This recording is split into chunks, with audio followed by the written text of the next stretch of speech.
frontières, la Libye avec un état des faits, un pays qui subit, comme nous l'avons subi nous ailleurs, et évidemment des attentats, et quand même, miracle tunisien, malgré tous ces faits, tous ces éléments, cette reprise est extrêmement positive, car ce n'était pas du tout gagné. Je ne connais pas bien les questions touristiques au-delà des relations tunisiennes, mais je n'ai pas l'impression que nos amis égyptiens aient gagné ce pari. Hein, moi j'étais en Égypte, je vis en Égypte dans les années 90, il y avait un tourisme florissant. J'ai l'impression qu'il n'y a pas grand foule, hein. Je me trompe peut-être, mais en tout cas, vous l'avez relevé.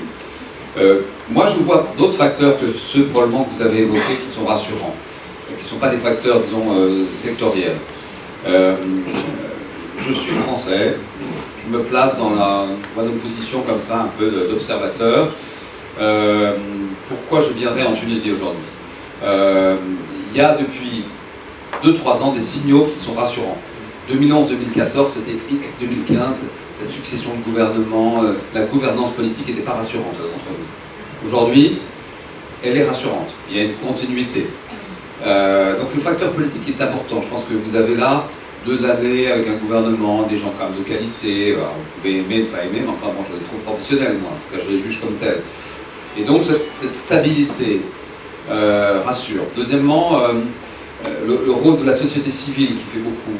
Les femmes, les jeunes. L'image de la Tunisie n'est plus celle d'un pays insécure. C'est l'image d'un laboratoire de la société. Et ça, on aime beaucoup, nous, ça, les Français. On aime beaucoup aller dans un pays où le 13 août, le président de la République annonce qu'un certain nombre de mesures qui favoriseront l'égalité entre l'homme et les femmes, entre les hommes et les femmes, seront possibles dans les mois à venir. Donc il y a un préjugé, je l'entends, je suis diplomate mais aussi très, très centré sur les sujets de communication, je vois bien, mais j'ai dirigé la radio publique, Radio France, je vois bien mes collègues journalistes. On ne vient plus en Tunisie faire des reportages, je n'en vois plus moi, sur les djihadistes. Ça n'intéresse plus personne. Donc on vient faire des reportages sur la relance du tourisme, sur un certain nombre d'éléments de ce type-là, la lutte contre la corruption. Donc franchement, en tant que journaliste, ma perception a changé très fortement depuis 1 an. Et je pense que ce gouvernement-là, ces gouvernements-là, la ministre, ses équipes, le NTT évidemment, ont œuvré de manière extrêmement positive. Et l'initiative d'Afif Chouk aujourd'hui, je vous en remercie, vraiment est très utile parce qu'elle nous permet de faire le point à un moment intéressant. Parce qu'il ne faut pas relâcher l'effort. Moi j'essaie, à ma modeste manière, en permanence, d'annoncer la bonne nouvelle de la Tunisie. Je ne suis pas content actuellement de l'espèce de résistance un peu tiède de mes camarades à Paris concernant la carte de la Tunisie. La Tunisie, pour une grande partie, devrait être en verte et pas en jaune. Le jaune, bon, c'est une mesure de précaution, hein, c'est pas, ne venez pas. Il y a très peu de rouge, honnêtement. Hein. Et je suis allé voir avant-hier, en allant à Sidi Bouzid et à Kasserine, ce que c'était que le rouge tunisien. Et donc j'ai déjeuné avec Fabien Berthaud dans un haras, un lieu de terme, d'un côté à 500 mètres le mont Semama, de l'autre à 500 mètres le mont Chambi. Et vous voyez, je suis en bonne santé, donc je témoignerai que même le rouge, je n'ai pas voulu faire de balade dans les montagnes, mais même le rouge est fréquentable. En tout cas, c'est vrai que je pense que si nous arrivons à faire que cette carte, mais il faut pour ça que ce soit une demande tunisienne officielle. Je voudrais qu'à l'occasion de la visite du Premier ministre français le 4 et 5 octobre, M. Chahed ne soit pas timide et dise, écoutez, vraiment, voilà, depuis 2 ans, nous avons fait un très gros travail. Pour nous, le tourisme, c'est important, il y a une relance. Voilà. Mais il faut aussi que les Tunisiens le demandent. Quand c'est l'ambassadeur, on dit que je suis devenu l'ambassadeur de la Tunisie et pas celui de la France. Donc, si la Tunisie peut m'aider à faire sa publicité, c'est pas plus mal. Je mesure aussi, par un autre aspect, un potentiel qui n'est pas forcément immédiatement exploitable. Mais enfin, c'est rassurant de savoir qu'on a des réserves comme ça, qu'est ce potentiel culturel. Mais vraiment, la Tunisie s'y prend mal, vraiment très mal. Pardon, moi, c'est pas un jugement de valeur, c'est un jugement affectueux. J'étais à Sbeitla, il y avait 120 000 touristes, maintenant il y en a, on m'a dit quelques milliers. Bon, voilà, si c'est 4 000, c'est possible. elle s'y prend mal parce qu'elle ne sait pas raconter une histoire. Et ça, je trouve qu'il y a un problème de récit. Nous, on arrive à faire rêver avec nos circuits, le Compostelle, les châteaux de la Loire. Il faut raconter des histoires. Les gens aiment ça. Je suis romancier aussi. Je vois bien les gens achètent des livres parce qu'ils ont envie qu'on leur raconte des histoires. Et l'histoire qui est racontée par la Tunisie au sens large du terme, que ce soit les professionnels du tourisme, le gouvernement, les publicistes, les médias, je trouve qu'elle est de faible intensité. Moi, elle est toujours la même. Bon, l'histoire de la Tunisie, les mêmes photos, les mêmes images.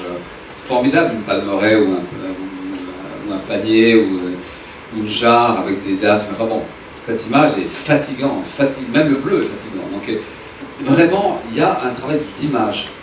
Alors, ce n'est pas directement peut-être vos préoccupations, vous qui avez des hôtels, des agences de voyage, mais il faut que quelqu'un se préoccupe de l'image de la Tunisie. Elle ne se projette pas dans une image contemporaine. Alors, on ne vend pas des vieilles choses, on ne vend pas que des médinas, on ne vend pas que des ruines. Ça ne suffit pas.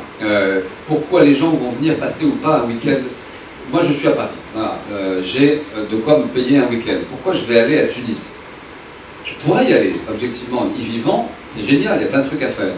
Mais je vais plutôt aller à Venise, à Florence, ou à Londres, ou ailleurs. Parce que, par exemple, Tunis n'a pas réussi à produire une nouvelle image. La capitale, qu'est-ce qu'on a comme image? La Médina, point. Rien d'autre. Il faut faire ce que Sydney a fait avec son opéra, il faut faire ce que la Tour Eiffel a fait il y a 100 ans avec la France. Bon, absolument pas de votre faute, ça, il faut le dire. C'est juste la faute, j'espère qu'il n'y a pas de Britannique, mais ce fichu Brexit à la con, qui a fait que Malte, toute une histoire technique, donc c'est la faute de l'Europe, c'est pas la faute de la Tunisie. La Tunisie, elle a envie du Brexit, pas du Brexit. Le Brexit avec qui d'ailleurs? Avec qui? Vous voyez, je ne sais pas, je vois pas en effet. La Tunisie, elle a envie d'Open Sky.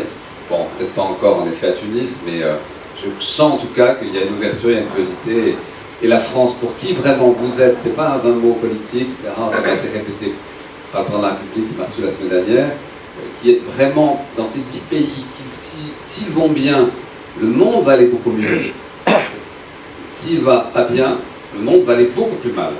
Et dans les 10 pays que nous avons classés comme stratégiques, il n'y a pas les États-Unis, ça c'est les grands pays classiques, avec des dirigeants parfois incertains. C'est compliqué quand même. Vous pouvez être fier de votre gouvernance, là, j'entends plein de choses. Bon, c'est autre chose. Comparez-vous. Comparez votre liberté à celle de vos voisins, la liberté économique, celle de la Libye, la liberté politique, celle de l'Algérie ou d'Égypte. Donc c'est vrai que, je ne sais plus ce que je voulais dire d'ailleurs, mais les 10 pays. Oui, les 10 pays stratégiques. C'est vrai que si vous allez bien, toute la zone Maghreb va aller à peu près bien. Nous irons bien aussi parce que notre frontière c'est la nôtre. Et puis c'est un signe formidable en tout cas, nous qui sommes aujourd'hui un pays qui n'est plus sur un simple logiciel judéo-chrétien, mais qui accueille comme deuxième religion l'islam, c'est un signe formidable aussi, très positif vis-à-vis de l'ensemble de ce monde arabo-musulman. Et donc sachez que vous êtes extrêmement significatif dans notre échelle de compréhension du monde, et que le tourisme, c'est évidemment un indicateur qui a le mérite d'être très précis, renouvelé chaque année, et on peut voir la performance de chacun.